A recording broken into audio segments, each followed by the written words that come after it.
কিছুদিন ধরে সমুদ্র কিন্তু প্রচুর উত্তাল ছিল, সিগন্যাল ছিল। উত্তাল থাকার কারণে কিন্তু সমুদ্র সৈকতে প্রচুর পরিমাণ গর্ত তৈরি হয়েছে। গর্তগুলোর কারণ আমাদের এটা বালির বিচ, এখানে যখন পানি বেড়ে যায়, পানির টানটা বেড়ে যায়, তখনই গর্ত শুরু হয়, কারণ বালি সরে যায় এবং গর্ত হয়ে যায় ওই জায়গাগুলোতে। তো ওই গর্তগুলো হওয়ার কারণে কিন্তু রিফ কারেন্ট বের হয় এবং মানুষ হাঁটু পানি থেকে ঠাস করে গর্ততে পড়ে যায়। কারণ মানুষ আস্তে আস্তে হাঁটতে হাঁটতে যখন সামনের দিকে আগায়, তখন ওনারা বুঝতেও পারে না যে সামনে গর্ত আছে, তো এখানে গর্ততে পড়ে যায়। আর হলো যে আমাদের একটা জোন আছে, আপনারা জানেন, লাল হলুদ পতাকা দিয়ে একটা জোন আছে, লাল সুইমিং জোন। ওই জোনের মাঝখানে হলো সুইমিং করা নিরাপদ, এবং এই জোনের বাইরে যারা আছেন ওনারা রিস্কি, ওইখানে লাল ফ্ল্যাগ টাঙানো আছে, ওইখানে নামা নিরাপদ নয়। তো সেই ক্ষেত্রে আমরা ওইখানে যাই, যে মানুষদেরকে সতর্ক করি আপনারা সুইমিং জোনে চলে আসেন, যেখানে লাইফ গার্ড সার্ভিস প্রোভাইড আছে, ওইখানে যান, ওইখানে গোসল করেন। কিন্তু আমাদের যারা পর্যটক আছেন বেশিরভাগই কথা শুনে না, ওরা ওইখানেই থেকে যায় এবং ওই জায়গাগুলোতেই মূলত বিপদগুলো ঘটে। যেমন গতকালকেও সেম এক বাবার ছেলে সাইমন বরাবর পড়ছিল ওইখানে, আমাদের যেটা জোনের বাইরে। আমরা আমাদের টাওয়ার থেকে যেতে ওইখান থেকে 2-3 মিনিট সময় লাগে। সো ওই 2-3 মিনিট সময় কিন্তু একজন যারা নন সুইমার আছে, যারা সাঁতার জানে না, 2-3 মিনিট সময়তে কিন্তু এদের বাঁচার চান্স খুবই কম থাকে।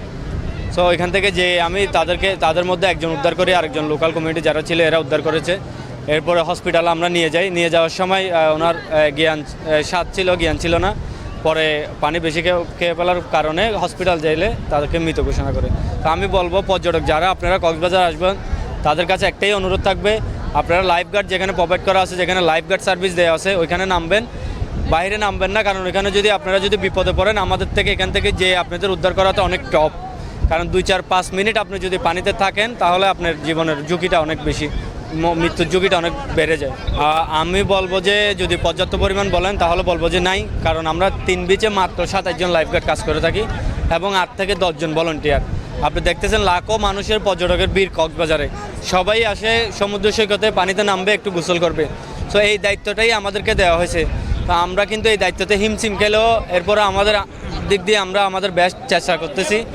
এমন দিন যায় সকাল থেকে সন্ধ্যা পর্যন্ত 10 থেকে 15 জন রেস্কিউ করা লাগে, তখন আর আমাদের ওই এনার্জিটা থাকে না। কারণ একটা লাইফগার্ড নর্মালি 5 থেকে 7 জন রেস্কিউ করলে এর এনার্জি চলে যায়। কারণ ওই ওয়েটগুলো বসে আপনাকে মাঝখান থেকে আনতে হয়, এখান থেকে তুলে নিয়ে গাড়িতে তুলতে হয়, হসপিটাল পর্যন্ত নিয়ে যেতে হয়। সো এটা অনেক লম্বা একটা প্রসেস চলে যায়।